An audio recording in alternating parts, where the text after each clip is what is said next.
So today let's take a look at one example of a strong army list for every single 40k faction.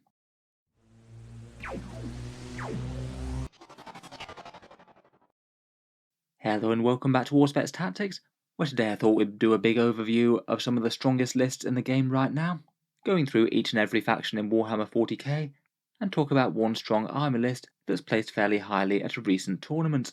We'll talk through some of the choices, why they might work in that army, a few of the more obvious synergies, and choices like relics and warlord traits and things. Of course none of these lists are of my own creation, so I'm sure I'll miss plenty of the subtleties as to how they were played, so if you have any further insights on them, please let me know down in the comments. I'm always happy to learn more. That being said, hopefully this will give a bit of an overview of some of the strongest things that each faction can deploy, and at least one example of each faction's army that has achieved at least some success. All that being said, let's jump straight into it, and we'll start out with the Space Marines. For the Space Marines, there's always the debate as to whether or not they count as one faction or up to 11. They're the only example of a main faction that has a whole ton of different supplement books. To stop this just being an entire list of nothing but Space Marine armies, I've decided we'll take two examples out of the more core Codex compliant chapters, and then go through one of each of the armies of the more divergent Space Marines, things like Black Templars, Deathwatch, Blood Angels, Dark Angels, and Space Wolves, all of which operate very differently. So not covering every single Space Marine faction today, but to be honest they haven't been having an absolute ton of success with every single sub-faction of Space Marines, and we're not going to be covering every single Eldar Craftworld or Tau Sept for example, so we're still going to be going pretty heavy on the Marine lists here. In any case, starting out with the Ultramarines, here we have a list run by Daniel Smith, who used it to take third at the Melee at Shiloh tournament earlier in the year, and this one's a fairly Walker-heavy Ultramarines list. Perhaps the most prominent main damage dealers are two Invictus Tactical Warsuits with the autocannons. They are great in Ultramarines as you can deploy them forward and really threateningly, and if your opponent gets first turn you can pull them back with the stratagem. Then we've got three Redemptor Dreadnoughts with Macroplasmas, Onslaught Gatling Cannons, Icarus Pods and Stormbolters. Redemptor Castles have been one of the strongest Space Marine fire bases ever since the Codex dropped, and these will do pretty well supported by those characters. A Captain on Bike upgraded to a Chapter Master for some nice rerolls, Tugirius for Psychic Fortress for a 5+ invul, and a Primaris Chaplain who will have Catechism of Fire and Recitation of Focus. Those are the ones for +1 to hit and wound at range, and also bears the Seal of Oath for rerolls against one particular target. It means that those Dreadnoughts in particular should just be able to hoover up a lot of threats straight off the board with all those buffs to their damage. Otherwise, in the Character Castle, the Captain is a Bite Captain with the Teeth of Terror, so really packs a punch at close range, and also has a couple of very handy Warlord traits, Adept of the Codex to farm some command points, and Rights of War to grant nearby Marines Obsec, which also works on himself. Tugirius also has Might of Heroes, which could make one of the Dreadnoughts Toughness 8 and give them also a -1 to hit from his innate ability, and Null Zone, which could counter invul saves if the enemy gets up close. Finally, as well as the Seal of Oath, the Chaplain also has Master of Sanctity and Wise Orator, pretty much the default picks for casting 2 litanies and doing so on a 2+. Then we have the Infantry Squads, 3 units of 5 troops, 1 unit of Incursors, 1 of Infiltrators, and 1 of Intercessors. The Incursors and Infiltrators also get on very well with that rapid redeployment stratagem to dominate the midfield and also remain safe while doing so, and the Intercessors have regular bolt rifles, the Ultramarines doctrine allowing them to move and rapid fire them out up to their 30-inch range. Perhaps the most unusual choice on the list is a big unit of 5 Aggressors with Bolt Storm Gauntlets. I'm going to guess that they'll be slogging up the board with the Character Castle as a general purpose anti-infantry and melee threat. I guess they'd get on particularly well with the Chaplains +1 to wound at the nearest unit with Catechism of Fire, or those bolt shots can certainly do work. Finally, there's a unit of 3 Eradicators with the Heavy Melter Rifles. They're particularly good in Ultramarines, again because of the moving and shooting with no penalty, and will do a decent number on enemy tanks, pretty much regardless of whether or not they're supported. I believe that this list would have come before Armour of Contempt, so everything should be a little bit more durable now, and arguably Tugirius' invul saves perhaps a little bit less relevant. It's only going to affect the Dreadnoughts and things if they're targeted by something that's AP -4 or better now. Still though, a very solid Dreadnought castle, with a fair bunch of troops for objective scoring and things, and some big use of the Ultramarines' rapid redeployment. Our other example for the core Codex Astartes is Iron Hands. This one is a more recent one, and run by Colin Kay to take 5th at the Frontier Open. I must admit it's a pretty unusual looking Iron Hands one, but good to see it having some decent success. That seems to be at least relatively common for Iron Hands. They swap out the Feel No Pain for being a successor chapter with Born Heroes and Whirlwind of Rage, so it basically makes any of their assault troops extra nasty, perhaps particularly powerful on the characters. The list does seem pretty heavily focused around supporting an Astrius, the great big expensive Primaris Super Heavy, and this one's decked out with its main cannon, twin heavy bolters, and the Plasma Eradicators as sponsons. It is an awful lot of points to be ploughing all into one model, but Iron Hands are the way to go if you want to run one, as they've got so many options for supporting them. Particularly post Armour of Contempt, it can be now a real pain to shift. It has a 2+ armor save, and a Librarian can potentially give it Psi Steel armor as well.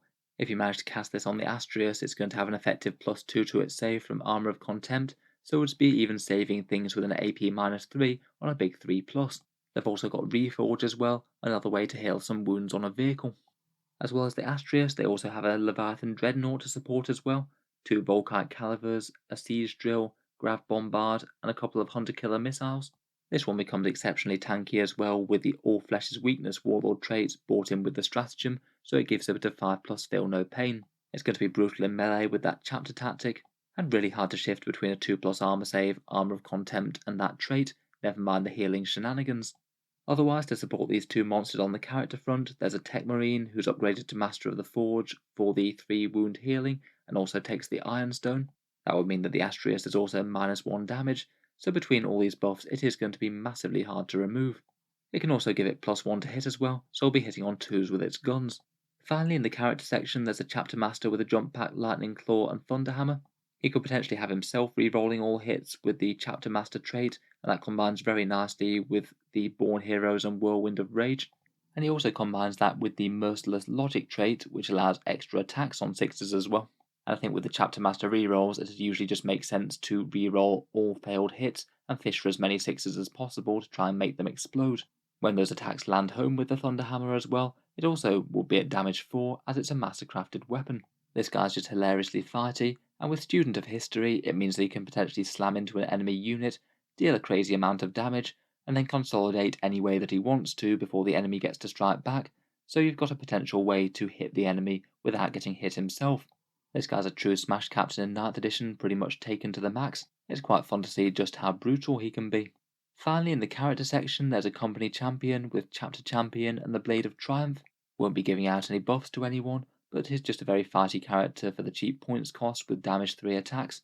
Again, with the chapter traits, he's going to hit very hard, and as with all the characters, if they're nearby some other friendly Iron Hands, they do have that stratagem to intercept some wounds for them and potentially tank some damage. Moving on to infantry squads, we've got 2 units of 5 Incursors, good for screening and holding objectives, and will also pack a fair punch in melee, as will some assault intercessors, who will be a little bit fightier but not have the forward deploy. There's then an enormous anti-tank threat with a big unit of 6 Eradicators with heavy melter rifles and 2 multi-melters built in. As with the Ultramarines, they're particularly good in Iron Hands as well, being able to move freely and reroll 1s to hit in their unique doctrine turn 1, so should be quite good at getting an Alpha Strike. Finally, there's a couple of company veterans to help shield some characters, and finally an Inquisitor with Terrify and Esoteric Law. Esoteric Law allows you to farm some command points. Terrify allows you to cancel Overwatch for those characters, though I suspect it could just be a good choice for doing things like Psychic Interrogation if you're in need of another secondary. Overall, I think it's really quite a cool hero hammer list just built around a couple of massive vehicles with all the Iron Hand support. It's going to be really quite challenging to remove the vast majority of the things that you can actually shoot, and it's pretty cool to see someone having decent success with an Astrius at a competitive event. Moving on into our more divergent Space Marine chapters, we'll start off with the Black Templars, this one by Marius Butner, 3rd at the Benball Clash. Again, this one goes fairly heavy on the Marine characters. They'll be slogging up the board, escorting 2 big units of 15 Primaris Crusader squads with 8 Neophytes in each, hopefully leading them to victory in combat and to claim some objectives. And there's a couple of really big range damage punches with 5 Inceptors with the Plasma, and 6 Eradicators with heavy melter rifles once more, and both of those units make use of some relic bearers.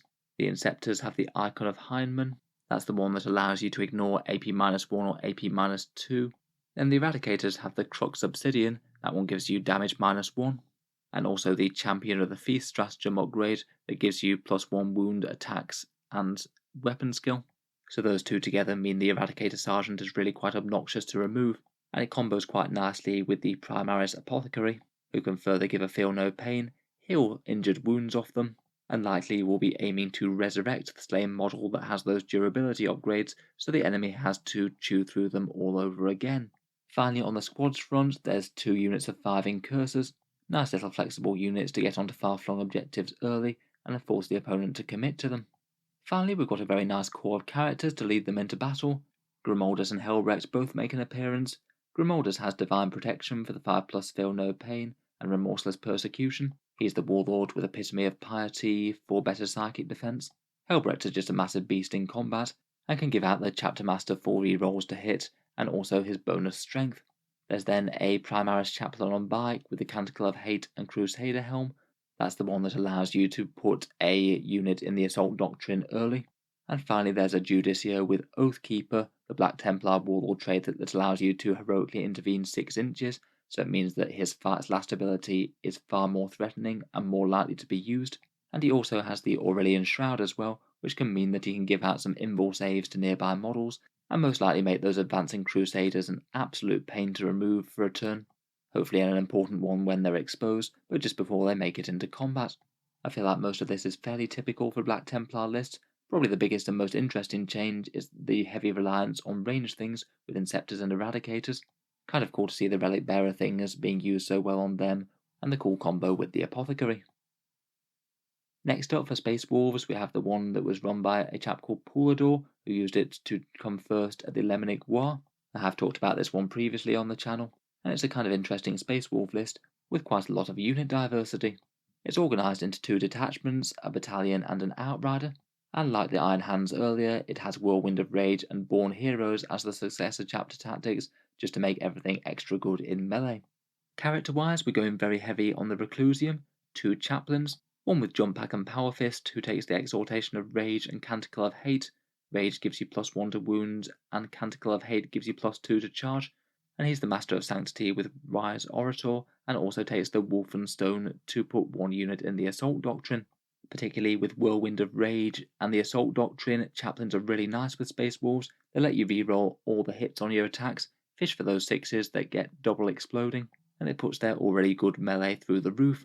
Perhaps that's part of the reason that we've got a second chaplain on bike. He takes Mantra of Strength, so he could either buff nearby units or just soup himself up with extra strength and damage and attacks, and he's just ridiculously threatening in his own right. The Benediction of Fury for extra damage and mortal wounds, the Imperium's a sword for an extra attack and extra strength, and Saga of the Hunter for advance and charge, really powerful when you're on a bike, as that means he's going to be able to move 20 inches and still charge and delete something.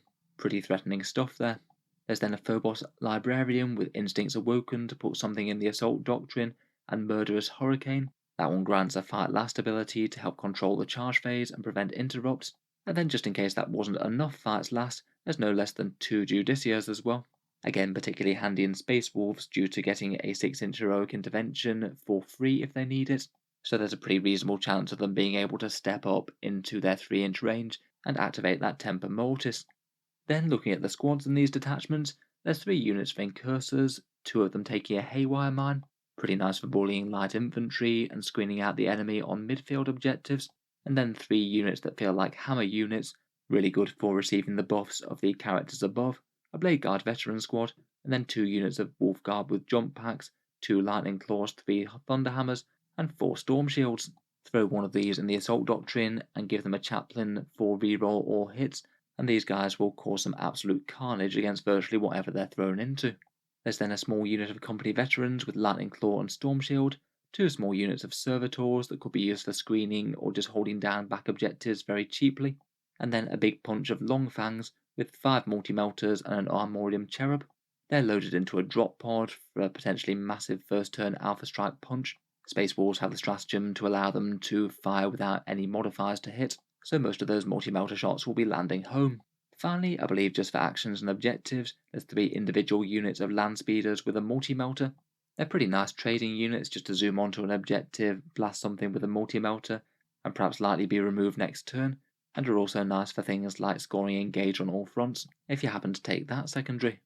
Overall, it seems to be mirroring a theme of a fair few of the other Space Marine lists, pretty character heavy, and using a lot of the best buffs to soup up a few really powerful assault units.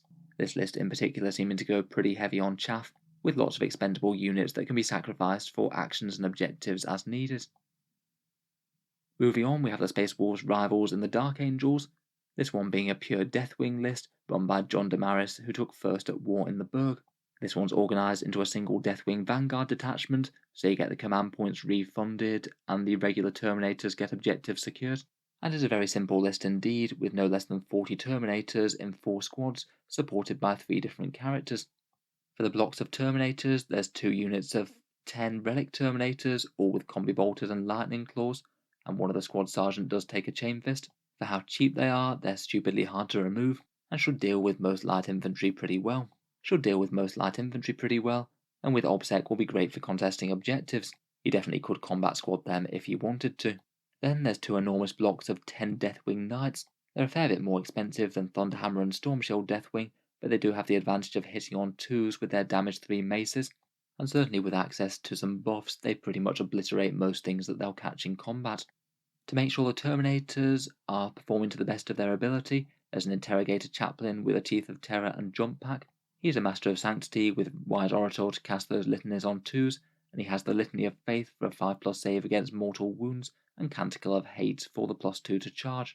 I think the Faith pick does make a fair bit of sense on these. The Deathwing are going to be enormously hard to remove for virtually everything. Mortal wounds are going to be one of the things that most reliably chews through them. He could also be quite good for delivering Terminator charges out of Deep Strike if it was needed. He could start on the board and give the +2 to charge aura, then the Terminators drop into it, and then charge in at 7 inches, which is pretty reliable with a command reroll. There's then a Librarian with 4 Sword and Jump Pack. He takes the Chief Librarian upgrade with the Psychic Mastery Warlord trait for +1 to cast. A lot of people seem to prefer taking Ezekiel over this guy, but I'm sure that the extra mobility does help out quite a bit. The Dark Angel's Interromancy powers are pretty excellent. Mindworm can make enemy units fight last. Righteous Repugnance turns Deathwing melee into massive rage mode, giving you all hits and wounds in melee, which on Deathwing Knights is just insane.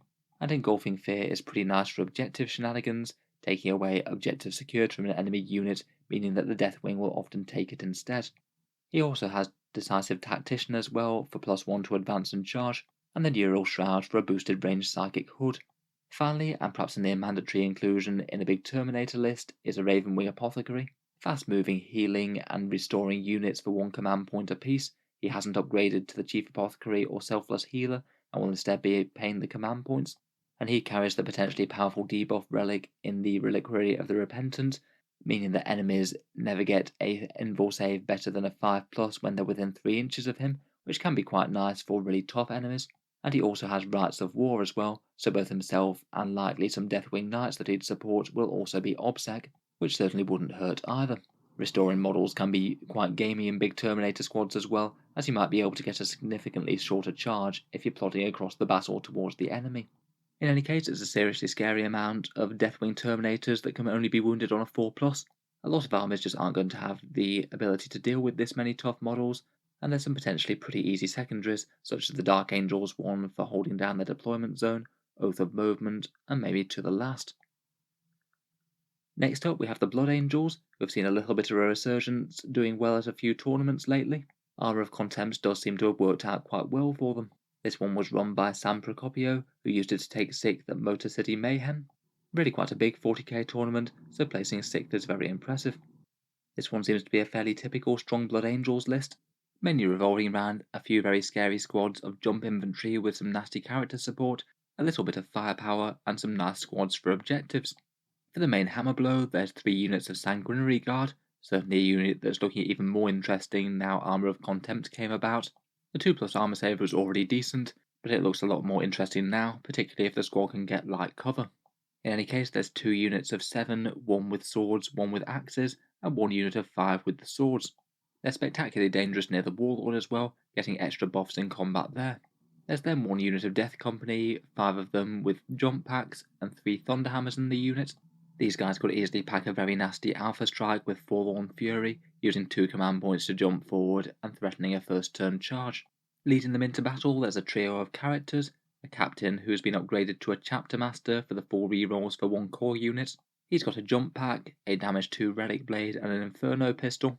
Takes Soul Warden for the 5+ Feel No Pain against mortal wounds, Rites of War for objectives secured, and it's just generally a dangerous melee threat in its own right as well. There's then a Chief Librarian with a jump pack.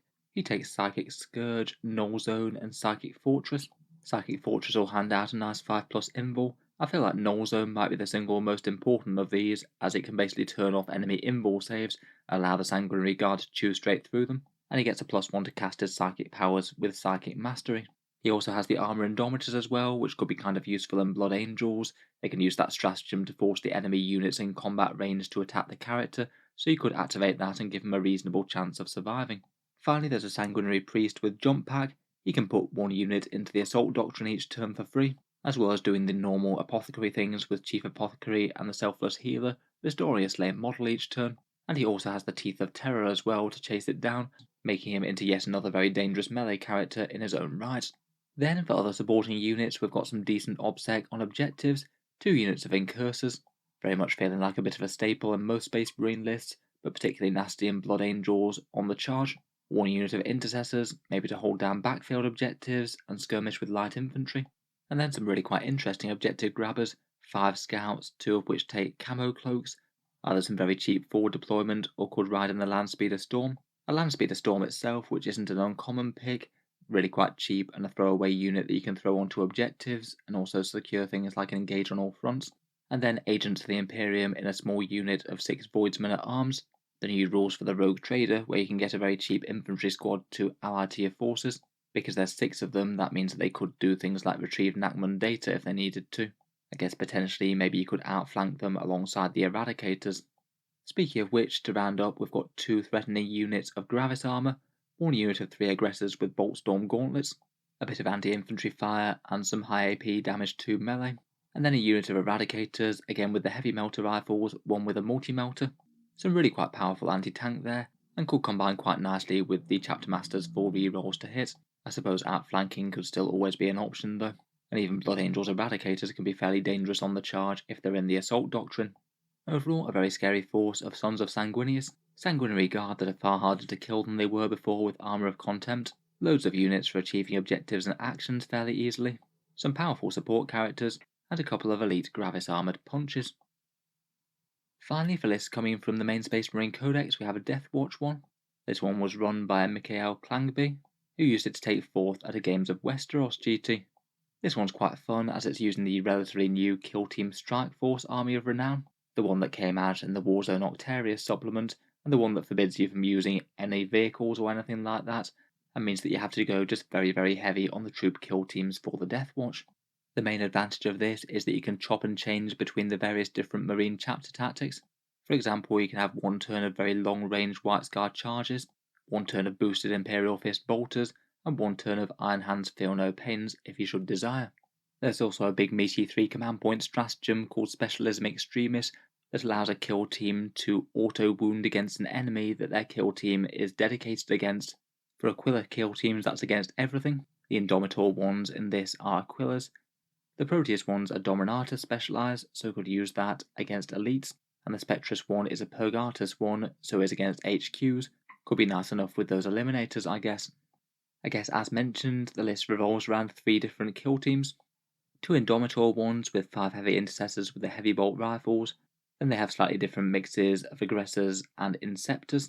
One takes 3 Inceptors with Assault Bolters and 2 Aggressors with Boltstorm Gauntlets. The other one takes 4 Aggressors with Flamestorm Gauntlets and just the 1 Inceptor. Particularly the Flamestorm one looks very threatening with the auto wound stratagem. It can be used against anything, so in theory that could be 28 auto wounds right off the bat just with that stratagem. The Proteus kill team is quite a complex one. They're the normal power armoured Marines. They're pretty heavily melee loaded, a Black Shield with a Thunderhammer, a Terminator with a Power Sword, 1 with Combi Flamer and Lightning Claw, 2 ones that look like they're acting as tanks with Bolters and Storm Shields, 1 with just Bolter and Chainsword, 2 Vanguard Vets with a heavy Thunderhammer which will hit excessively hard, 1 Veteran Biker, and 1 Sergeant with a heavy Thunderhammer as well. One of the 2 squads also has a Teleport Homer. Even though quite a lot of the squad don't actually move that fast, they'll still have a really big charge threat range due to the Van Vets with their better movement and the big profile of the bike base. It'll mean that they'll be able to charge enemies really quite far away, particularly if they have that turn of White Scar's Doctrine. Finally, the Spectre's kill team has 5 infiltrators, then 1 incurser and 4 eliminators with the bolt sniper rifles. I guess they could potentially combat squad if needed. Infiltrators could be good for holding the midfield or just home field objectives, and the eliminators with that Purgata specialization could be extra good at taking out HQs. Finally, leading them all into battle are some fairly stacked characters. First up, there's a captain with a jump pack and a Xenophase blade. That's the Deathwatch equivalent of a power sword that cuts straight through enemy invuls. It's a mastercrafted weapon to make it damage 2 and actually a bit more meaningful, and he also takes the Imperium's sword for a strength 6 and bonus to charge and extra attack. Quite a nice little assassin character for just offing enemy characters, or even killing some elite infantry with high invuls. There's then a librarian with a bolt gun and force axe. He takes Primorphic Resonance and Fortified with Contempt. Fortified with Contempt is the almost auto-include 5+ Feel No Pain one. Primorphic Resonance is a handy fight phase one. It grants fights first and +1 to hit, so it's usually just a nice way of empowering models in melee, but fighting first can come into effect in prolonged combats too. He borrows the Ultramarines Adepta the Codex Warlord trait for a bit of command point farming. Finally, there's a Primaris Chaplain on bike who takes Recitation of Focus and Canticle of Hate. The Focus is the +1 to hit at range, and the Canticle of Hate is the bonus to charges. The latter should be extra good if you are trying to make some long charges with the White Scars Doctrine on those Proteus kill teams. He takes the standard Master of Sanctity and Wise Orator, and he can also teleport one of the squads to him with the Beacon Angelus. Pretty threatening given how far he moves. Seems like a good way to deploy the Gravis kill team in a very threatening location for all those auto wounds. Overall, there's an awful lot going on with this list, and I'm sure I'm missing a lot of the subtleties, but in general it's 2 very fighty squads, 2 fairly shooty and tough squads, backed up by some solid characters and having some shenanigans with changing chapter tactics. Moving away from Space Marine Land, and next we have the Adeptus Mechanicus. This list was run by Alexander Engelsos, who used it to take 3rd at Clash of the Titans. The list is organised into a single battalion detachment, and it's making heavy use of the AdMech supplemental content with the Metallica expansion in play, and using the Skitarii veteran cohort, the one that gives you extra attacks and better saves on your rangers, and perhaps more importantly, gives you some better options for using extra stratagems and manipulating the Doctrina imperatives. In the troops, it starts off with an enormous block of Skitarii Rangers, 20 models with an Omnispecs and 5-point telemetry. 5-point telemetry gives them light cover or extra cover if they're already in it. They're a good choice for souping up with the characters, such as the Manipulus giving them extra AP and range, and rerolls from things like the Marshal and Dominus. The extra save also stacks very well with Logi as well, the one that allows you to ignore AP-1 or AP-2. Otherwise, there's a decent amount of objective scorers. 2 units of 5 Rangers may be a bit better suited for holding backfield objectives, 3 units of 5 Vanguard for skirmishing in the midfield, or potentially using Strategic Reserve to go around and do some retrieve Nachman data. They're quite powerful in Metallica as they've got a stratagem that allows them to extend their rad saturation to a better range, and that can potentially make enemy units even easier to gun down at range, never mind kill in melee. There's then, perhaps unsurprisingly, a very decent amount of Sicarians, 5 infiltrators with Flechette and Taser Goad, contesting the midfield and skirmishing with infantry, 2 units of 10 Rust Stalkers with the Transionic Blades. These typically tend to be the powerhouse melee unit of most AdMech lists at the moment. Particularly in the veteran cohort, they can have an absolutely massive threat range, auto-advancing 6 inches and charging, potentially with the extra speed from a Doctrina thrown on. One squad picks up the Tempocopia for some fights last against their enemies, and one has the Omniscient Mask. That one gives you exploding 6s to hit in melee. There's 2 units of 5 Sterilizers, fairly efficient units at burning down enemy infantry and swooping around for objectives and things. 1 unit of Cerberus Raiders for pre-game movement, move blocking and jumping onto objectives. 2 Dune Riders, I suspect to transport those Rust Stalkers to give them a bunker to charge out of, and then 2 Scorpius Disintegrators with Belleros energy cannons. A bit of quality ignores line of sight firepower there. I think that this list was from before the balanced data slate changes, and I certainly feel that the energy cannons are a bit more underwhelming since that. Otherwise, leading the force we have a Skitarii Marshal with the Cantic Thrallnet and Calculate without diversion. The Thrallnet is absolutely amazing for Skitarii forces, as it allows you to have one unit swap their Doctrina for another. It could mitigate the downside of a bad one, or give you extra toughness or firepower exactly where you need it, and Calculate without diversion is the one that gets you some cheaper stratagems depending on what Doctrina your army is in. The Tech Priest Dominus keeps one squad safe with Logi, has a little bit of firepower in himself, and has a couple of spectacularly powerful close-range debuff abilities, which means that if he gets close to an enemy unit, it's going to be really easy to kill. The Metallic and Lung Relic allows you to reroll all wound rolls against said unit, and Rad Oversaturation also reduces their toughness by -1. Things that depend on high toughness are going to melt fairly easily.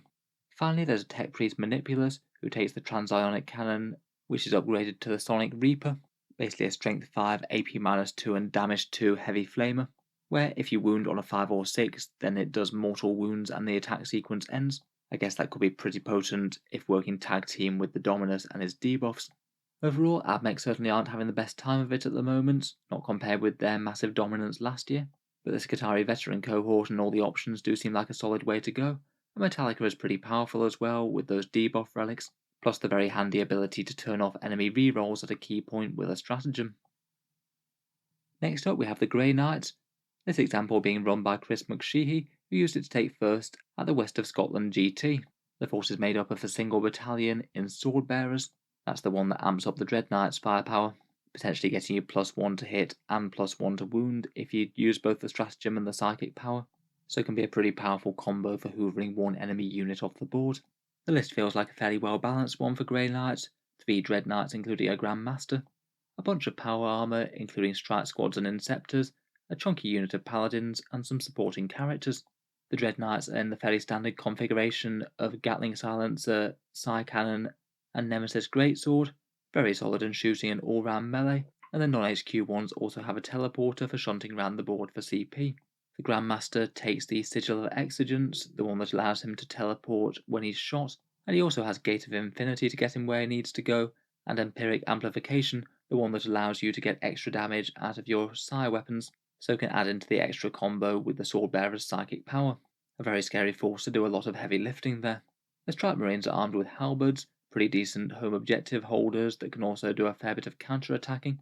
Going forward, there's 2 units of 10 Interceptors with halberds, fast and pretty decent against most midfield threats, and they can also be shunted round the board if you need to do objectives or things with them. Since Armour of Contempt, Paladins have got really interesting. There's just a small unit of 5 here, 3 with swords, 1 with a halberd and 1 with a warding stave. They take Armoured Resilience and Purifying Flame. Armoured Resilience is the one that lets you stack an extra +1 to their armour save, and with Armour of Contempt and a 2+ armour to begin with, you could be saving AP -3 attacks on a 3+, potentially even better than that if they can get light cover either on the board or with the Tide of the Warp. Just to make sure that they're extra hard to kill, there's also a Brotherhood Apothecary with them, granting them a feel no pain and healing, and also for 1 command point resurrecting them from the dead. That'd be an insanely hard unit to put down. Finally, there's another couple of supporting characters, a Brotherhood Chaplain with Words of Power, massive extra melee damage on wound rolls of 6, potentially more mortal wounds if you're in Convergence, and has the Warlord trait Unyielding Anvil for objective secured, very handy on those Paladins or maybe the Interceptors. And finally, a Brotherhood Librarian with a warding stave, who's pretty much a mortal wound damage conduit, Purifying Flame for 3 mortal wounds, Vortex of Doom for more, Psychic Epitome for yet more whenever you cast Witchfires, and he's also a bit tankier and harder to take out with the Cuirass of Sacrifice, giving you +1 to armor saves and a 5+ feel no pain. This guy could easily be spitting out something like 10 mortal wounds in a psychic phase, powerful enough to obliterate entire squads. Overall seems like a pretty balanced and powerful Grey Knight list. Interesting to see the trade out of a Dread Knight for a unit of Paladins. They do seem pretty powerful as a super annoying Anvil unit to remove. Next up we have the Adeptus Custodes, this example list by Jeremiah Petit, who used it to take second at Renegade Wargaming Spring Up GT. This one's a single Emperor's Chosen battalion, and leans very heavily into the Forge World models. First up, we've got perhaps very slightly more characters than normal for Custodes lists. Not really too surprising to see the excellent Trajan Valoris here with his rerolls, massive melee and moment shackle, and also the shield captain on the Dawn Eagle jetbag, superior creation for a 5+ feel no pain, a salvo launcher for a bit of high quality shooting, tip of the spear for the rerolls on the charge, and the Auric Aquillas to allow you to reroll charge rolls, or potentially do a massive move instead of damage if that makes more sense. Adding to this, there's a Vexillus Praetor in Alaris Terminator armor with the Vexilla Magnifica. That one gives core or character units dense cover, so it will be -1 to hit for those Custodian Guard with the spears. And he also takes the Ballista's Grenade Launcher, which is upgraded to Obliteratum, the one that allows you to make a single assault one-shot at strength 10 and damage d3 +3. I guess not at all bad if your Emperor's Chosen makes good use of their single reroll. Then into the troops, we've got 4 units of 3 Custodian Guards with Pyrothite Spears. They're the ones that cost a fair bit more than standard Custodians, 60 points instead of 45, and they basically have melter weapons in place of their normal bolt guns. Kind of an interesting pick this one, as I really haven't seen all that many people using these. I think a lot of people tend to prefer the standard auric weapon bolter weapons, as they can work really nicely with the Salvus Catar and get you firing twice where these can't. I guess no denying they'd pack an extra nasty anti-tank punch though up close. Maybe not bad if you're expecting to see a whole load of really high save Terminators or something. Finally for vehicles, it's entirely Forge World, 3 of the very nice Contemptor Dreadnoughts, one Achilles one with the damaged D3+3 Dread Spear. He also upgrades himself with an Adrathic Destructor and takes Eternal Penitent for better melee and charges. 2 Contemptor Galatus Dreadnoughts, which are really quite tough with their shields, particularly in combat. And then 2 Palace Gravatax, fairly fast and expendable as Custodes units go, and a bit of quality anti-infantry. In hindsight, it seems that the Vexillus Praetor might well be using that -1 to hit on the Dreadnoughts. Seems like a pretty reasonable option for keeping them safe as they trot up into battle. In any case, it still seems that Emperor's Chosen is still drawing a lot of people to play it. The extra damage and protection against mortal wounds are both great, even if their stratagem was toned down a bit, the one to borrow the tactics of different shield companies. Next up, we come to the Sisters of Battle, and this Adepta Sororitas list was run by Jack Harpster to take 5th at the Dallas Open. A really massive tournament with I believe over 150 players, so 5th is really impressive. The list is organised into a single Bloody Rose battalion detachment, Bloody Rose the one with the extra AP and extra attack on the charge, so basically makes the melee sisters massively better. It's led by Morven Varl, who's rarely a wrong choice in the sisters. She gives out massive rerolls to one unit and makes it extra nasty, plus fights very well and chips in a bit of firepower. There's then an insanely fighty Canoness, a blessed blade for damage to attacks, a chaplet of sacrifice to reroll hits and fight in death, blazing ire for an extra attack and advance and charge, and taking the word of the Emperor points cost upgrade that allows enemies to fight last, and also gives you a turn where a nearby enemy in combat gets to remove its invul saves against any of your core or character's attacks. You don't really want to get on the wrong side of this lady, particularly when she's backed up by some Repentia or something. Speaking of which, there's a Repentia Superior which allows the Repentia to advance and charge as well as get +1 to wound. A Dog Martyr who takes the Chorus of Spiritual Fortitude and Verse of Holy Piety. Fortitude basically helps turn off psychic powers and could be a nice shield against something like a scary Tyranid psychic phase. And Holy Piety can allow you to access a different sacred rite each turn. She's able to cast 2 with the Sigil of Ecclesiasticus. Finally, there's a Hospitaller who gives a 6+ Feel No Pain and can heal some slain models from the dead. She takes the Book of St. Lucius for extra range on that Feel No Pain aura, and also Indomitable Belief, the one that improves nearby Shield of Faith by an extra 1 pip. As for the units that they actually have to lead into battle, there's 3 units of cheap Battle Sister squads, pretty good for actions and objectives, 3 meaty units of 8 Sisters Repentia. You could potentially start on the board and use as a counter-charge threat, potentially going very far with advance and charge, and maybe a miracle dice to lock in the high advance roll. You could also have them start in strategic reserve and make a near enough guaranteed charge out of reserve, again with miracle dice. There's a unit of Seraphim with 4 hand flamers, who for a command point can average something like 30 odd strength 4 hits on the enemy. 2 units of 5 Zephyrim, who get extra scary with Morven Varl's rerolls on their flurry of damage 1 attacks, and 2 units of 5 Retributors with Multi-Melters, one of whom takes the Litanies of Faith upgrade, which allows you to re-roll a miracle dice when you add it to the pool. I guess they could either lurk out of line of sight, go into strategic reserve, or potentially jump out of the Rhino. There's a tiny unit of 2 Death Cult Assassins, which could be good as move blockers or just expendable units to ping onto objectives. A Rhino that could transport a fair few of the different choices here. And perhaps most interestingly for me, a Castigator with the autocannons, very rarely seen in competitive Sisters lists. I guess provides a very different bit of slightly longer range firepower. Should be reasonably effective against most things, but could get countered pretty hard against things like damage -1 or armor of contempt. Maybe not the worst choice for a slightly lower threat unit to hold down home field objectives while contributing a bit of firepower perhaps. Overall, a lot of really massive threatening punches there, supported well by some strong characters. When juiced up with buffs, things like the Repentia, Zephyrim and Retributors all look absolutely terrifying, and they've got a fair amount of mobility jumping around the board onto objectives. Next up for the Imperial Guard, here we have that enormous conscript list run by Drukhari, who used it to take 14th at the Dallas Open. We've already mentioned this one a bit in a previous video focusing on conscripts, so feel free to check that one out if you want to know a bit more about all the options available for the conscript blobs. Guard are still in a really rough place despite the Hammer of the Emperor buff, but it seems that just out-hoarding the enemy can still be a viable option, though it does seem that you have to absolutely commit to the maximum to be able to do it, this list taking well over 300 models.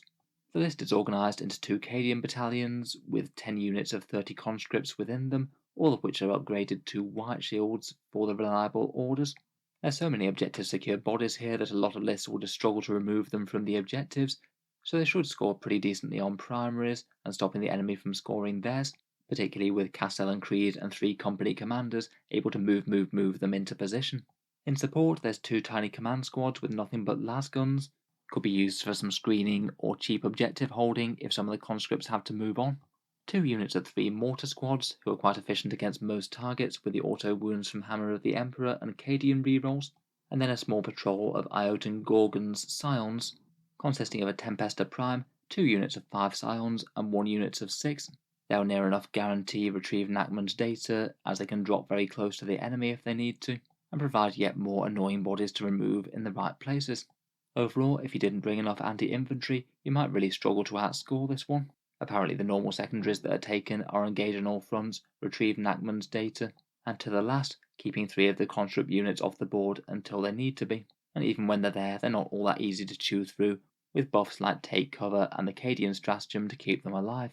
The conscript blobs can even be surprisingly dangerous as well, with 1st rank, 2nd rank, and 6s to hitting auto wound usually means that the enemy will be taking a whole bunch of saves, even if they are only at AP 0 or AP-1 with use of a strat.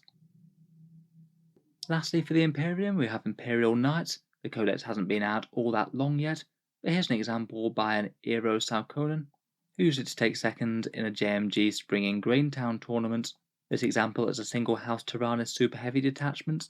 House Tyranids is one of the Mechanicus ones, so all of the knights start on extra wounds and heal them as the game goes on, and has access to things like Machine Spirit Resurgent and the 5+ save against mortal wounds. House Tyranids also doubles down on durability with a 6+ feel no pain against save against anything but mortal wounds, as well as having that very disruptive stratagem to potentially get a knight back up on a 4+, and potentially have another full turn of damage dealing from a super heavy. The list is in a single super heavy detachment, 7 armigers in total, 6 warglaves with heavy stubbers, and then an armiger Helverin which gets +1 to wound with those autocannons due to the bastard's helm, and also takes Revered Knight to allow you to start on more honour points.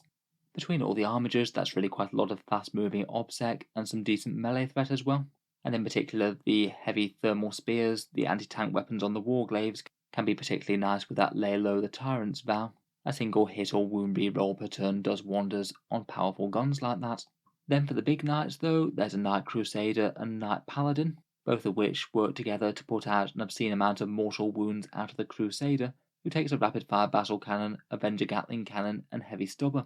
He's upgraded with the Master Tactician points cost upgrade to give him blessed arms, extra shots on his stubbers, and extra range. He has Blessed by the Sacristans that allows him to get extra mortal wounds on 6s, and takes Endless Fury for extra shots on the Avenger Gatling cannon. Then that's paired with the Knight Paladin, who's upgraded to a Princeps, so he can allow the Crusader to have reroll ones to hit and wound as well, meaning that it's going to be dumping out really quite a powerful amount of mortal wounds, and he could potentially go even crazier by using the 3 command point Mechanicus stratagem for yet more mortals on 6s. As well as that, the Paladin also takes Knight of Mars, the Mechanicus trait for an automatic 6, maybe on a saving throw once per game, Iron Bulwark for a 4+ envelope range, and Sanctuary for a 4+ envelope melee, so it's going to be pretty hard to take down. As well as that, they've got Bondsman abilities they can apply to the Warglaves, getting +1 to hit from the Crusader, all those rerolls from the Paladin, as well as giving the already fairly tough Warglaves a -1 damage as well. Overall, a pretty threatening list with a whole ton of anti-tank, and a Knight Crusader that'll put out mortal wounds against whatever it can see. Seems like a pretty solid army from a knightly point of view. Moving on into Chaos now, and we'll start out with the standard Chaos Marines. This Black Legion list was run by Joe Coles, who used it to take 3rd at Factorum DZ TV GT. The Chaos Marines are waiting on their new codex, hopefully coming next, so I'm sure the face of Chaos Space Marine lists will change quite a bit very soon. I feel that on the whole, Black Legion are maybe a bit underwhelming as the Chaos Legions go, though massively carried by Abaddon the Despoiler, who I think could be argued as one of the best Chaos Space Marine datasheets around, with enormous reroll buffs, massive melee and even better buffs for nearby melee units, and is also at least fairly hard to kill. He leads the force alongside a Chaos Lord with Goris Vex's teeth, a souped up chainsword and a Mark of Khorne, and a sorcerer with a Force Sword, Prescience and Warp Time for +1 to hit and moving one squad very fast, and he takes the Trusted War Leader trait, refunding command points on a 5+. Out of the squads that they're leading to battle, there's 3 units of 5 standard Chaos Space Marines. Now at their newly discounted price, they do seem to be a bit better than cultists for holding down objectives. A big unit of 7 Khorne Berserkers with a Power Fist and Chainsword and Chain Axe. I suspect that they could be a good target for Warp Time to get them where they need to be. And then 2 units of Terminators, certainly pretty efficient in Chaos Space Marines with Lightning Claws and Combi Bolters. They each take Mark of Khorne and the Icon of Wrath. That one allows them to reroll charge rolls, could be handy either if they're warp timing or even deep striking in perhaps. Then there's 2 units of Havocs, each of which take 4 Reaper chain cannons, and I believe that they'd be riding in that Dreadclaw drop pod. If they drop down into Abaddon's buff range, it means that the -1 to hit penalty really won't matter all that much for them, and they should be landing a serious amount of wounds on the enemy, potentially with +1 to wound from veterans of the Long War, and maybe firing twice for a couple of command points as well. Finally, to round off the list, there's a couple of Contemptor Dreadnoughts with twin Volkite Culverins, very decent firepower against anything that you pointed at basically, and yet another couple of things that would really like to be in Abaddon's aura if they can be, maybe following him around for the first turn or two perhaps. Overall, good to see Chaos Marines having a bit of success, certainly one of the armies that's struggling some of the most at the moment and in desperate need of a new book. Thousand Sons next, and this list was 4th at the West of Scotland GT by Rhys Inglis.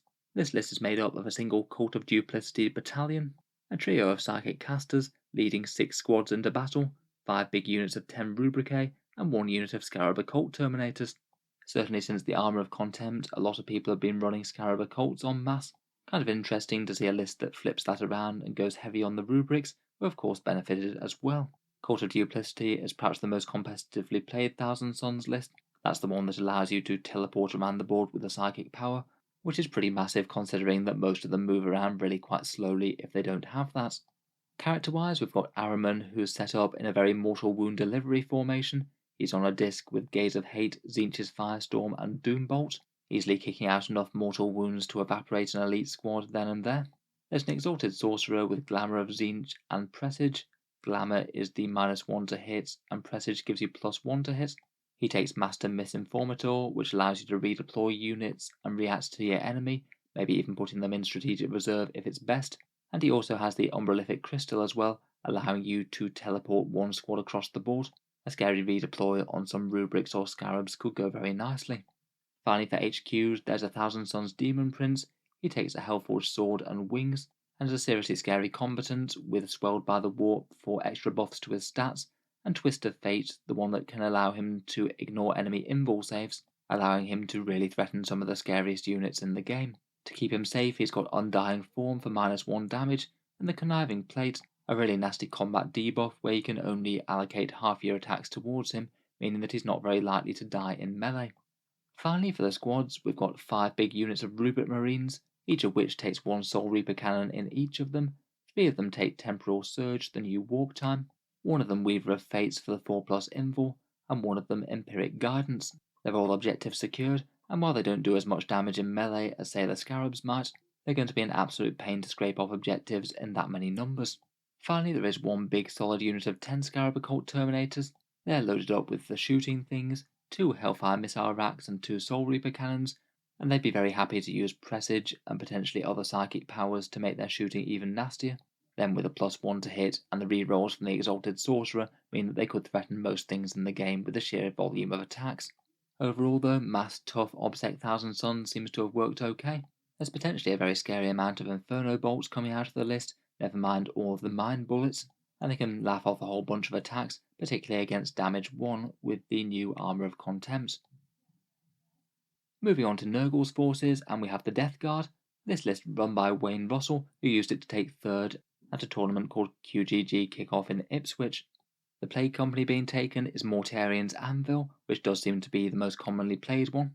It gives you Relaptic Assault, a heroic intervention stratagem that means it's very hard to approach Terminator units, and the Gloaming Bloat's Warlord trait to turn off enemy rerolls, which you can potentially throw onto one of the big units out the front with a stratagem. The list is certainly making very good use of the new Armour of Contempt, with no less than 30 Terminators on the table.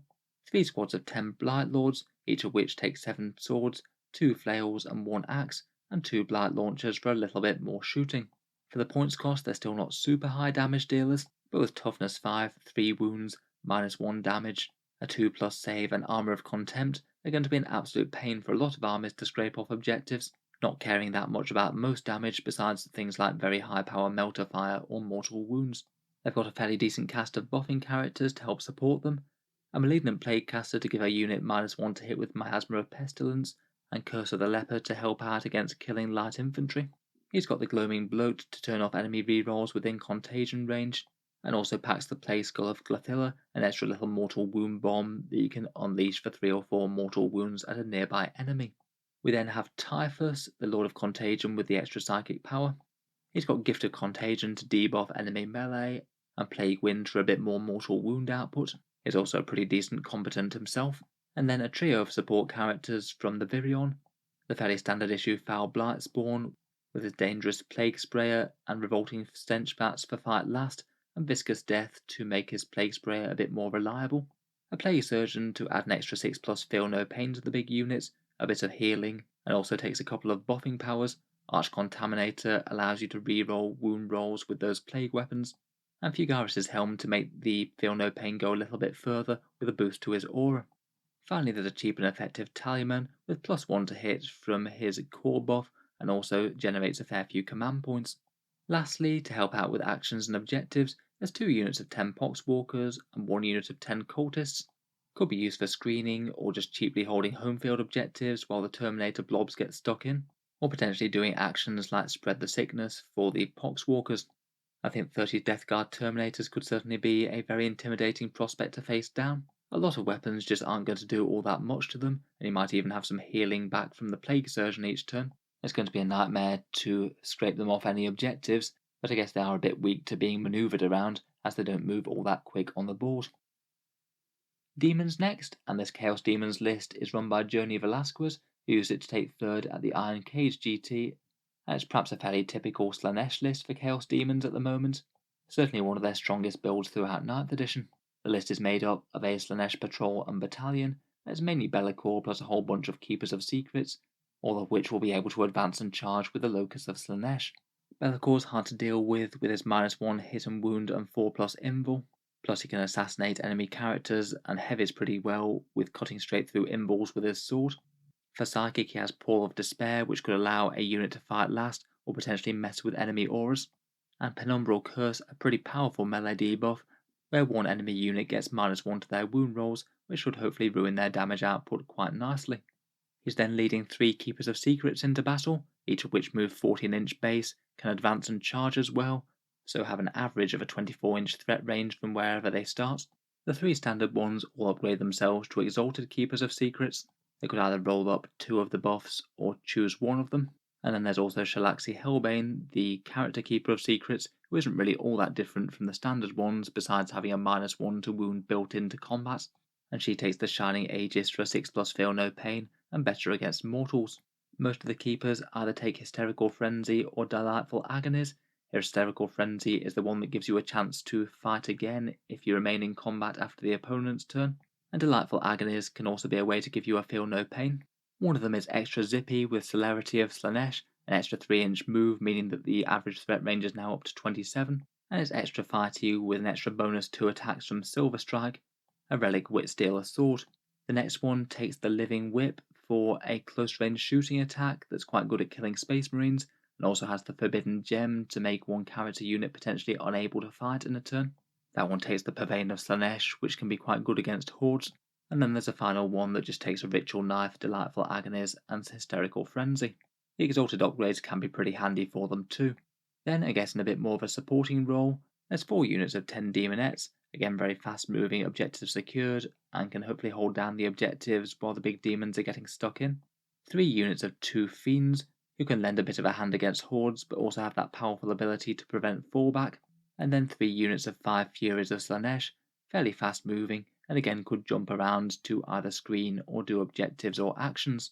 In general, if this army goes first and it isn't screened or move blocked, you could certainly be having a whole bunch of Greater Demons fighting your army in your own deployment zone.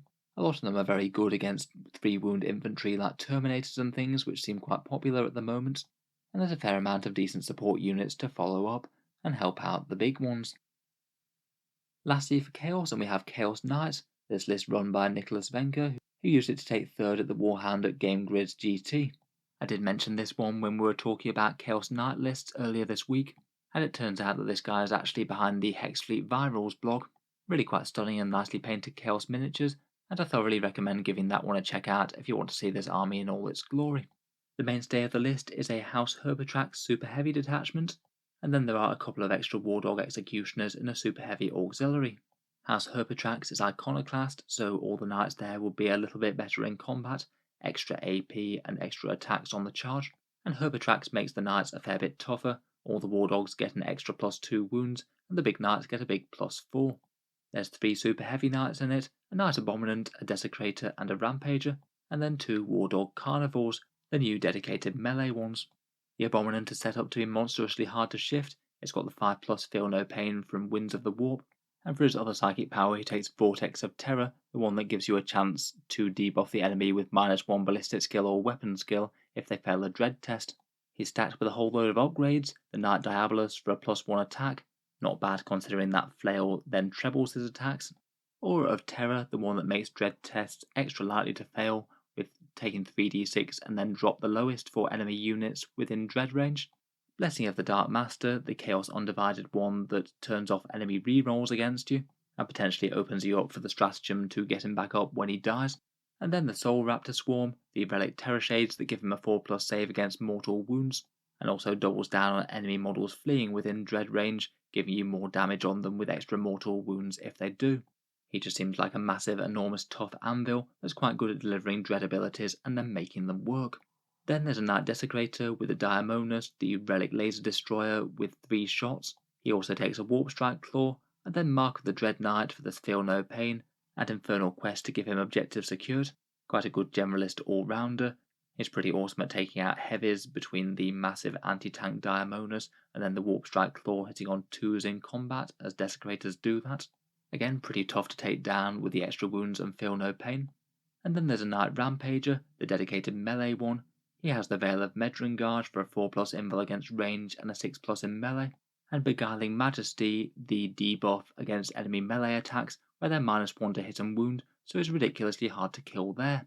Basically all 3 of the big knights, on top of Herpatrax, all have lots of additional durability rules to stop them being taken down, and that's before you even get into the dread abilities. Then there's a couple of War Dog Carnivores. One takes the Heavy Stubber and a Blood Shield. That's the Cornade upgrade that allows him to ignore invuls for a turn, pretty powerful on the high AP melee attacks he has. And a Carnivore with the Zinchian Pyrothrone. Again, he'll be very dangerous in combat, but also gets a cast, either a Smite or the Storm Malevolent, which allows him to soup up his own melee. Finally, there's a super heavy auxiliary detachment. This one's taking 2 War Dog Executioner Dreadblades, the ones with the autocannons. They've got the Worthy Offerings Fellbond, which gives them +1 to hit against monsters, vehicles or characters, which will often make up a lot of their prey I think. And one of them is upgraded with the Tzeentch Mirror of Fates, an ability to help them farm command points on a fairly safe night as it goes. They could be pretty solid for providing a bit of fire support while also securing home field objectives.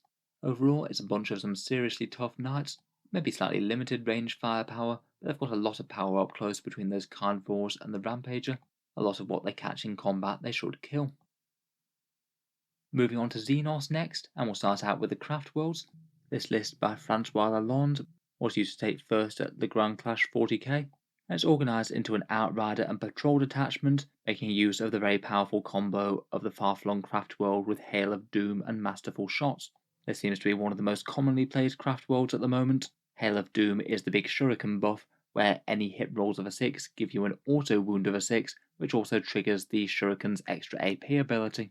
It takes units like Dire Avengers and Windrider jet bikes, which are generally fairly strong already, and just turns them into units that can absolutely blend whatever you point them at, particularly if they're empowered by something like Guide. Leading the list, there's Bararoth the Phoenix Lord and 3 Farseers.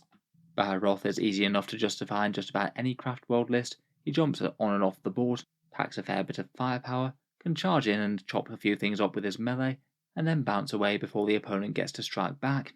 All of that plus objective secured for himself means that he's just a great utility piece and a damage dealer, and he should be a thorn in the opponent's side all game long. Then there's 3 Farseers, 2 of which are Skyrunners, one of which has the tried and tested combo of Guide and Doom. Between that and a bunch of shurikens, you should be able to melt most units in the game. And he also takes the relic shuriken pistol Kyrnos's bow, which combos with the mark of the incomparable hunter, and makes him into a fairly nasty close-range shooting character as well, firing out with a strength 6 3-shot shuriken pistol, where every successful wound roll deals a mortal wound, which you could potentially lock in with Strands of Fate if you needed to. You can pretty well guarantee some mortal wound output with this, and then potentially even combine that with things like Smite, so the Farseer really could surprise the opponent jumping out and just killing something dead. The next one takes Fortune to give 1 unit a Feel No Pain type save, and also Will of Azayan, a helpful objective thing.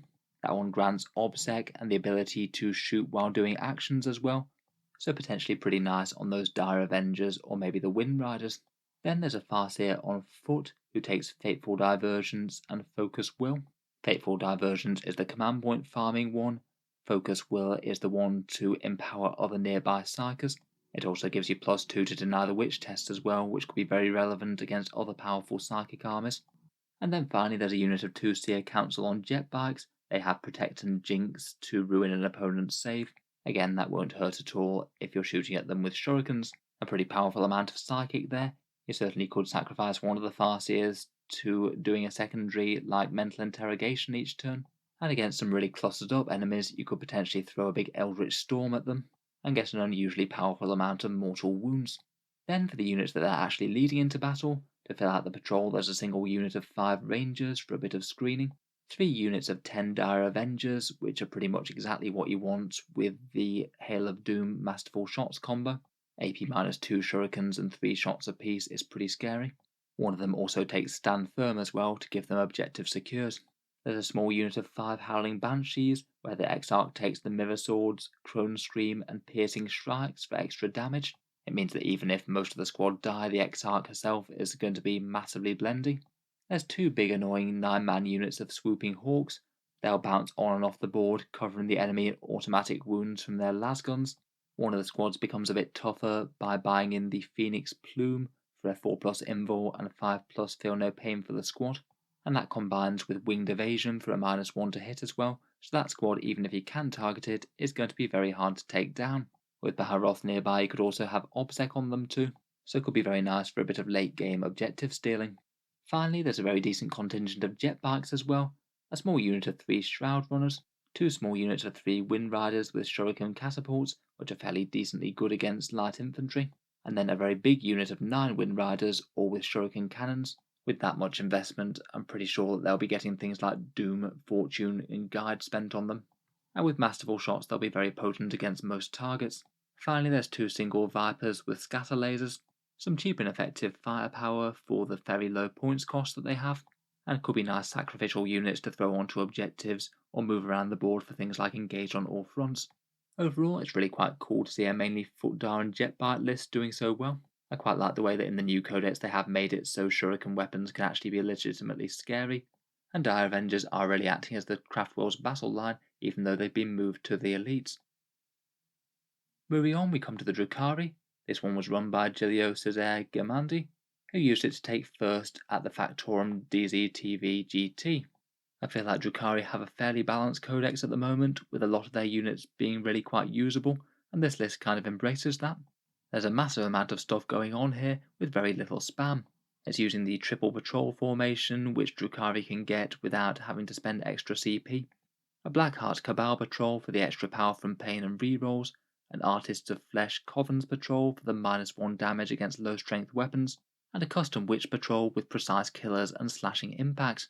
The Cabal patrol is led by an Archon with an Agonizer and the Animus Vitae, the grenade that allows your entire army to function as if they were 1 extra round in advance on power from pain. Drazar, who's the Warlord with Hatred Eternal, so on top of his normal very good melee attacks, he also gets to reroll all hits and wounds as well. There's very little in the game that would be able to stand against him in combat and not take significant damage. There's then a Court of the Archon, which is quite durable and cheap, with a layman and 3 sliths, a unit of racks to fill out the mandatory troop slot, 5 incubi to go with Drazar for the +1 to wound, 5 mandrakes for some nice screening, 2 venoms to transport some stuff around with some grisly trophies, 2 raiders similar with the disintegrators, and a ravager with 3 dark lances. I'm certainly not 100% sure which things are planned to go in which transports. I feel that the characters are usually likely to get a ride, probably the incubi and the grotesques might be fairly high on the agenda too, but even just putting racks in there isn't the worst for going and grabbing objectives. Next, in the Covens Patrol, it's led by a Master Homunculus with the Poisoner's Ampule and Twisted Animator. The Ampule is a once per game mortal wound bomb ability that can turn off some aura abilities temporarily, and Twisted Animator helps his healing abilities, allowing you to regenerate D3 destroyed racks each turn.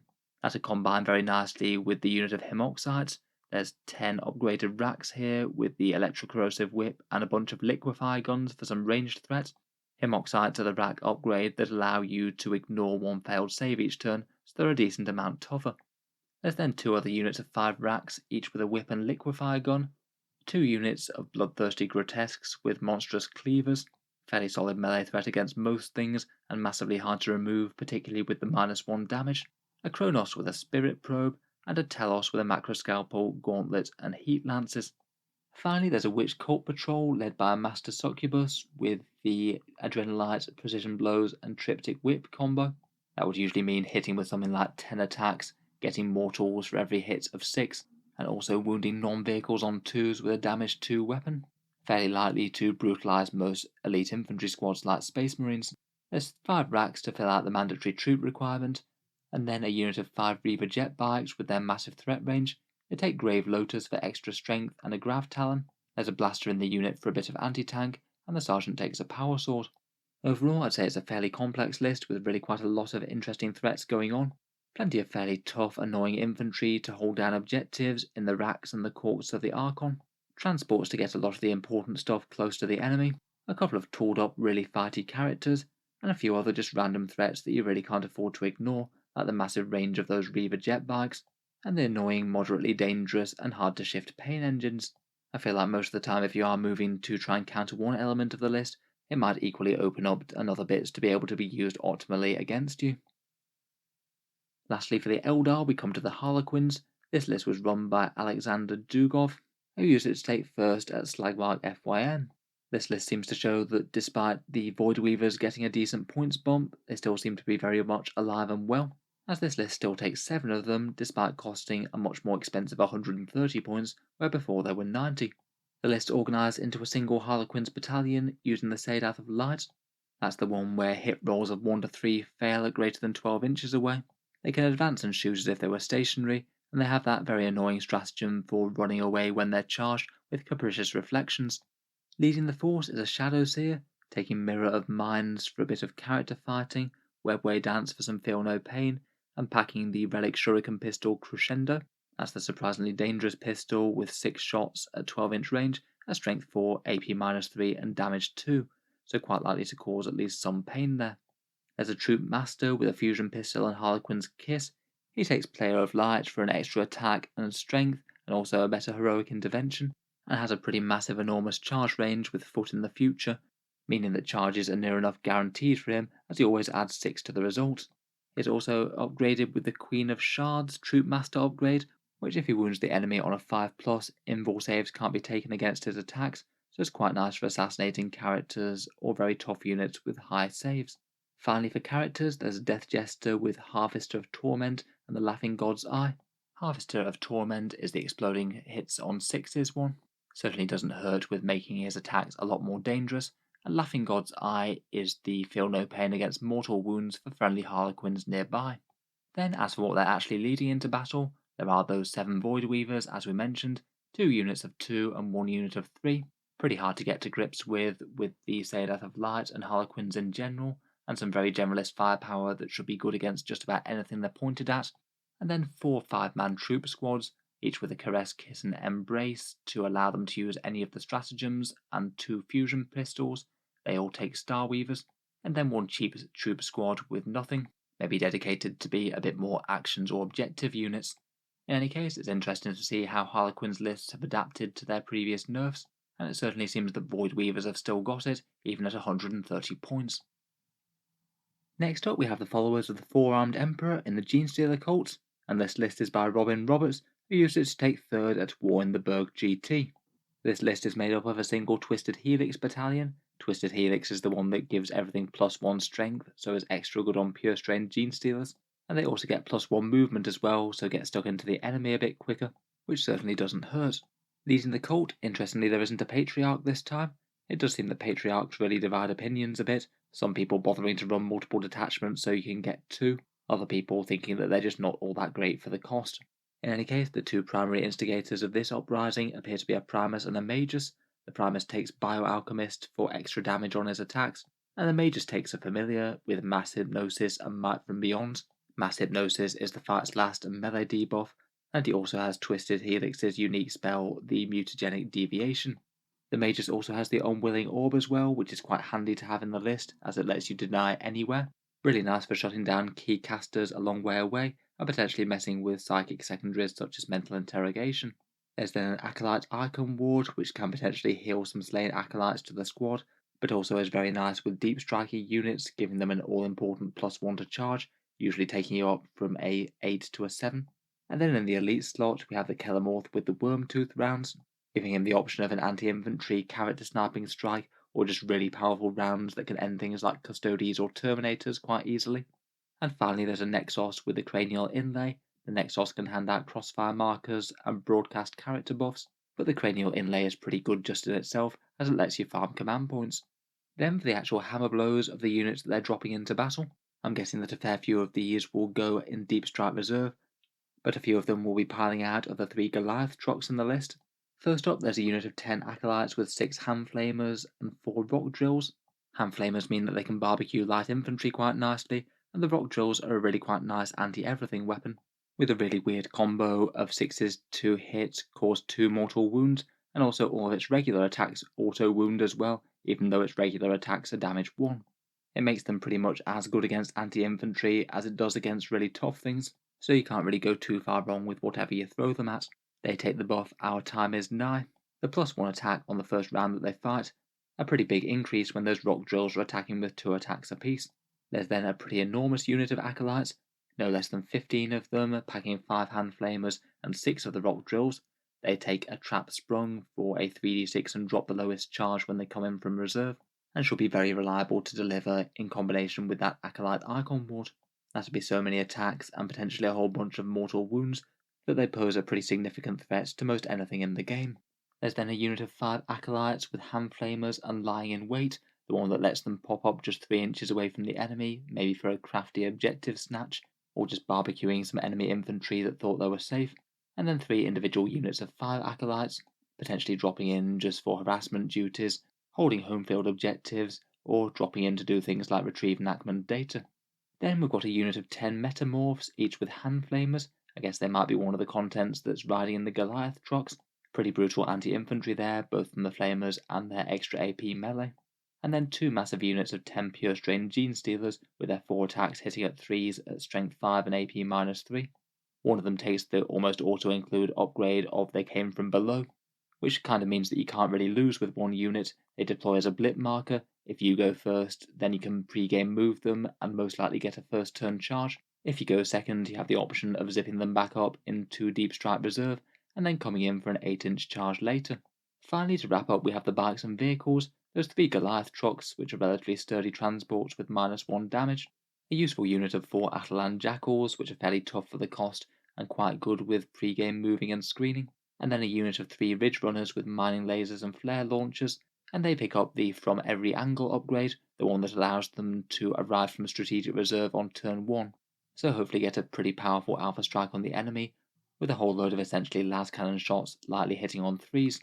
Overall, as with a lot of Genestealer Cult lists, there's a lot of really scary set pieces here that could easily eat an enemy unit or punch above their weight, though as is normally their way, the list as a whole isn't particularly durable, and you have to play very cagey and make full use of their shenanigans. Next up, and sticking with the forces of the hive mind, we have the Tyranids, arguably the single strongest faction in Warhammer 40k at the moment. They've been absolutely tearing up tournaments, though did receive a few recent nerfs to things like their Maleceptors. This list is by Stephen Roberts, who used it to take first at Priority Order's Mayday, and in general it still seems to be looking like the Tyranids are very much the faction to beat in 40k right now. This force is a behemoth one, the extra fighty Tyranids. Their adaptation is to get +1 strength on the first round of combat, and either re-rolling charges or swapping things out from either the Hunt or Lurk biomorphologies. Potentially that could be used to make monsters have objectives secured, which would be pretty decent in this list as there's quite a lot of them. Leading the swarm is a Neurothrope with Catalyst and Onslaught, Catalyst for the 5+ Feel No Pain, Onslaught for Advance and Charge, and it also uses the Resonance Barb to pick up Neuroparasite as well. It takes the very often picked 1 Synaptic Tendrils to allow it to give both itself and a different unit D3d6 and drop the lowest when casting for some very reliable Psychic.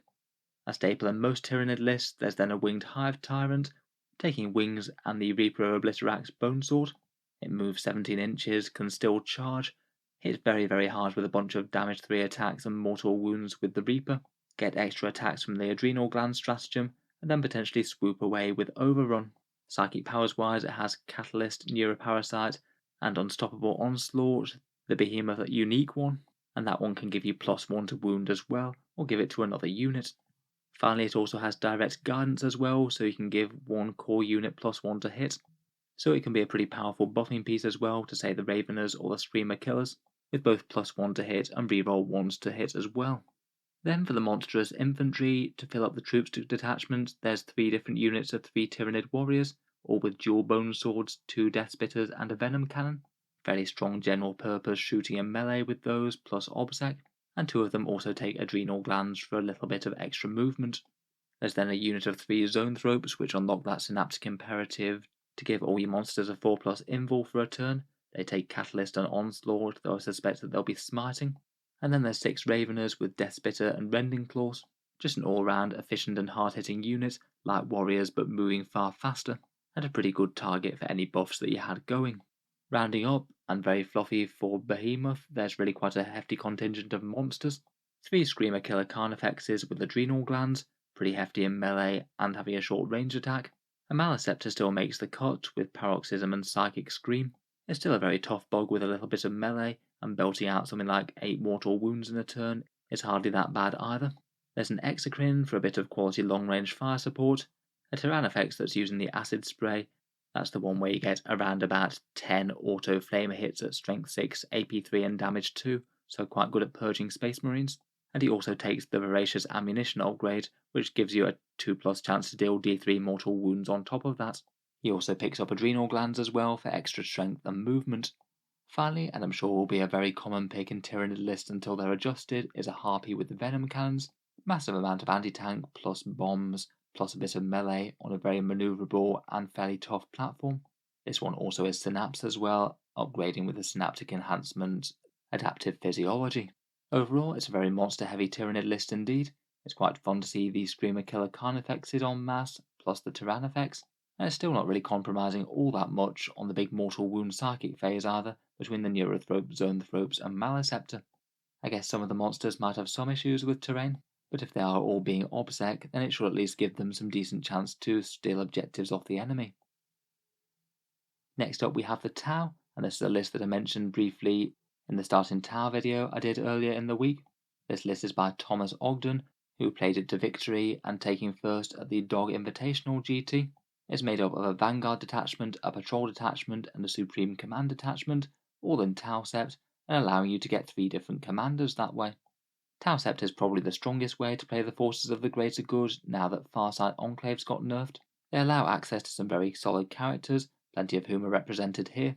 You get a single reroll every time a unit shoots or fights, better aura buffing abilities, all very good for commanders, and a very nice stratagem that can allow you to get +1 to wounds. The list is basically taking Crisis spam to about the absolute maximum. The core of the list is 4 big units of Crisis suits, 3 units of the regular suits and 1 of bodyguards. The standard suit units all being 5 strong, varying in weaponry, but each having the same support setup, 2 shield generators in the unit, 3 velocity trackers, 2 shield drones, and 1 marker drone for a few marker lights. One squad seems very dedicated anti-armor and high AP with plasma rifle, fusion blaster. One squad's fairly long range focused with plasma rifle, missile pod. Could be nice for jumping in and out of terrain maybe. And one squad's a bit more close range anti-infantry focused with burst cannon, cyclic ion blaster, plasma rifle. I guess you could significantly alter the way that you play these three depending on what opponent that you're fighting and which of the targets is the most important to take out. The bodyguard unit has a little bit less support, only the 1 marker drone and shield drone, and they all take burst cannon, cyclic ion blaster, and plasma rifle. To round up the suits and support, there's 2 individual broadside battle suits, which could maybe hold down home field objectives while providing some fire support. They take heavy rail rifles and smart missiles and velocity trackers, and a single unit of Kroots, nice and cheap to fill the patrol and do some grunt work. All the crisis suits have pretty decent damage output just on their own steam, but they have a serious amount of buffs available for 5 different HQ choices, which could easily double the firepower or better against certain targets if you layer buffs. First up, we've got Shadowsun, who can give a unit reroll all hits. She's the Warlord and can redeploy a unit as well with Master of Kauyon. There's then a Crisis Commander, which can allow a squad to ignore shooting modifiers and also allow them to fall back and shoot if needed. That one takes 2 plasma rifles, a missile pod and a shield generator, and he also has Exemplar of Montkar, allowing the crisis suits to reroll wound rolls against a target that's within close range. There's then a Cold Star Commander, who's a bit more of an individual damage piece. He can still provide the rerolls and make one crisis suit move extra far, but he's got a whole load of damage coming out of him in his own right, taking both the high output burst cannon for the Cold Star suit and also the DW02 advanced burst cannon out of the prototype systems. That's 18 burst shots with AP-1 right there. On top of that, he also has a missile pod and a shield generator, and even fights fairly hard in combat with his Onager gauntlets, making him into just a massively more dangerous unit. He's got the precision of the hunter trait, allowing him to reroll all hits and wounds with his attacks, guaranteeing he's going to be stacking a whole ton of saves on whatever he fires at, and also his melee is actually going to be very reliable at killing hard targets too. Then we've got Dark Strider, providing an extra marker light and +1 to wound against a key enemy. And finally Ornvar, the High Ethereal. He has Sense of Stone for a 5+ Feel No Pain on 1 unit, Wisdom of Guides to farm command points, and has the option to trade that out for Zephyr's Grace as well if you want to have 1 unit -1 to hit. It all comes together as one massive crisis suit damage hoover. Pretty fast moving crisis suits, particularly in Montkar, that can zoom round the table and obliterate one important part of the opponent's army each turn. There's not a lot that's going to be able to beat this in a direct firefight, and particularly not with a few tricks of jumping in and out of terrain. Next up we come to Necrons, this one by Adam Smith, who used it to take 5th at the Brighton 40K tournament. Necrons have certainly been struggling a bit more lately, particularly after Armour of Contempt and other faction buffs, though this list appears to have found some success by going very Catan heavy. There's 2 patrols and an auxiliary support detachment, which allows you to get the 3rd Catan, and the non-Catan Necrons take Relentlessly Expansionist and Eternal Conquerors, allowing you a pre-game move and also objectives secured on everything, so you have to kill everything if you wanted to claim the objective. The Catan of choice appear to be the Nightbringer, Void Dragon, and a Transcendent Catan. Having this amount of models that both heal themselves and can only be damaged by 3 wounds per phase could be really annoying, though I do kind of feel it might depend on the list that you're facing. If you're fighting against an enemy list that doesn't really struggle to do damage in multiple phases, they might go down depressingly quickly. You don't really want to have these guys at all exposed against Grey Knights. As well as their locked-in powers, the Nightbringer takes Sky of Falling Stars. The Transcendent Catan can shift things up with its fractured personality each game if it needs to, and takes Antimatter Meteor and Cosmic Fire, and the Void Dragon goes with Transdimensional Thunderbolt. Between the lot of them, they should be able to nuke something with a serious amount of mortal wounds in a turn. Never mind all of their scary melee, which can be used to ignore invuls even on the Transcendent one or the Void Dragon for 2 CP. Still though, they are an absolutely enormous investment, basically equating to around about half the list points-wise. Otherwise, for HQs, there's an Overlord with a War Scythe, Resurrection Orb, and Immortal Pride. Immortal Pride gives him some defense against mortal wounds, and also helps out nearby Necron morale if that matters. And it looks like he'll be wanting to buff the Gauss Flayer warriors with Resurrection and his My Will Be Done. Then there's a Technomancer with the Veil of Darkness, again probably going to be hopping those Gauss Flayer warriors around the table. plus he can use his healing to resurrect a few of them each turn. Then there's 5 small units of Immortals for a bit of objective securing, doing actions and a bit of anti-infantry fire. 3 of them take Gauss and 2 take Tesla, and then 2 units of 6 flayed ones, which could easily drop in to do a bit of retrieving Nachman data if needed. 6 models in the unit means that you wouldn't be failing that action. If they could drop near an objective and then charge to contest it next turn, they are OBSEC as well. Overall, it's good to see someone having some success with Necrons, even if they are struggling a fair bit as a faction. I feel like this triple Catan list might not be the easiest to play. The Catan are absolutely fearsome until the point where they get focused and can get damaged in multiple phases per turn, and then you can lose a lot of points very, very quickly. Finally, last but by no means least, we come to the Orks. Again, a faction that post the January points nerfs and also Armor of Contempt and other powerful codexes coming out really haven't been faring all that well. So again, it's definitely fun to see someone making them work. This Ork list is a Blood Axe battalion run by Marshall Peterson, who used it to take 10th at the Seattle Open Grand Tournament. Again, that one being one of the really, really big ones, so to take 10th there is a decent achievement. It's definitely cool to see Blood Axes doing well. I haven't seen many people choosing to use Blood Axes, even though they did get that Warzone Octarius supplement to themselves. Their clan culture gets them light cover greater than 18 inches away, and they can fall back and charge. They can put units near the battlefield edge into strategic reserve, and their relic can generate some command points. Otherwise, they've got a fair amount of stratagems supporting Storm Boys and Commandos, both of which are present here. Perhaps one of my favourites is the 1 command point surprise one for Commandos, which, provided they're in area terrain, stop the enemy from fighting first, so they would get to instead, and also debuff them with -1 to hit, would make them very hard to approach in the midfield. In general, the list is largely quite infantry heavy, backed up by a couple of battle wagons and a few characters. Leading the force is Boss Snickrot, a pretty powerful general purpose combatant who's particularly nice with his brutal but cunning warlord trait that he has to keep attacking with every attack that doesn't afflict damage. It's quite a scary threat considering that you could potentially have him right at the front of your deployment zone, and threatening first turn charges if you are feeling brave. There's then a warboss in Mega Armor who has counter tactics, one of the Blood Axe warlord traits. It allows nearby Blood Axes to perform heroic interventions as if they were characters, and the Crushing Armor as well. One of the better relics that gives you a 4+ invul, +1 to your saves, and also mortal wounds when you charge in. Next up, there's one of the Were Boys, one of the few times I've seen them fielded in a list that wasn't attached to a kill rig. He's got Spirit of Gork, which is one that can allow you to soup up those Squighog boys, making their bite attacks extra nasty, and Squiggly Curse, a potentially quite potent witchfire that targets small squads. He has extra cunning to reduce the cost of strategic ploy stratagems, and also takes the Thinking Cap, the one that farms command points as well. Finally, character-wise, there's a knob on the Smasher Squig who is in the fast attack slot. The Smasher Squig gives him a decent chunk of mortal wounds when he charges in anyway, but he also follows that up by his own melee being better with Ed Whopper's Kill Chopper, extra strength AP, and extra mortal wounds. Moving on to the squads, and filling out the detachment, we have 3 units of 10 Beast Snagger boys, pretty threatening with strength 5. I guess that they'll be taking up residence in the battle wagons so they can get close to charge out and cause some carnage. There's then 3 units of 10 commandos, each with Power Claw and Breacher Ram. They could either set up somewhere in the midfield, hopefully somewhere safe and hidden from sight, and the Blood Axes have a whole ton of powerful options with them, and even just their base datasheet I think is pretty good, getting bonuses to their light cover, and also +1 to wound when they're near terrain. There's then 3 units of Tank Busters, with 2 Bomb Squigs and a Tank Hammer in each unit. I guess they'd also be pretty reasonable ones for driving around in the battle wagons. When they jump out to release Bomb Squigs, that could give them a fair punch of mortal wounds as well. There's 2 units of Squighog boys, one of 6 and one of 3, each of which take Bomb Squigs along as well. And a unit of 10 Storm boys, potentially with a very massive threat range with the War. Finally, to transport around a whole bunch of the things, there's 2 battle wagons with Death Rollers. I was thinking if there was ever a unit that was improved by the January points changes, it looked like these.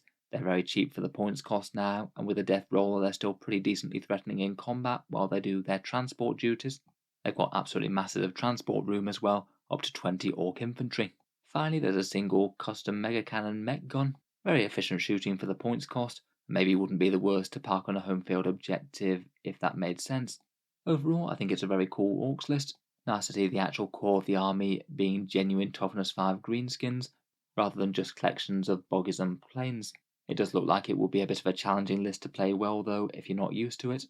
Despite being toughness 5, a lot of these units just really aren't all that tough for the points cost, and you might lose expensive orcs at really quite a lot of range whenever anything is exposed. So anyway, I think that just about brings us to the end of the video. We've gone through one list for just about every major faction in Warhammer 40k, so I hope some of that has been either useful or entertaining. If you've enjoyed the video, feel free to subscribe to Auspex Tactics, where I'll certainly keep the regular 40k things coming. I do tend to post new 40k things just about every day. Finally, I'd just like to mention the channel's Patreon page, which you can find down in the video description if you're interested. Making enormously long videos like this does take a crazy amount of time and effort, so if you are enjoying regularly, any support is enormously appreciated. It is what allows me to keep these videos coming quite so regularly. As well as supporting videos going forward, channel patrons do get a fair few advantages, seeing certain videos early, regular votes to see what sort of things come next on the channel, and automatic entry into the regular prize giveaways with a chance to win some really big model kits each month. If any of that sounds good to you or you'd just like to help support, then the link is down in the video description. In any case, a massive thank you for listening, and I'll hope to see you guys next time.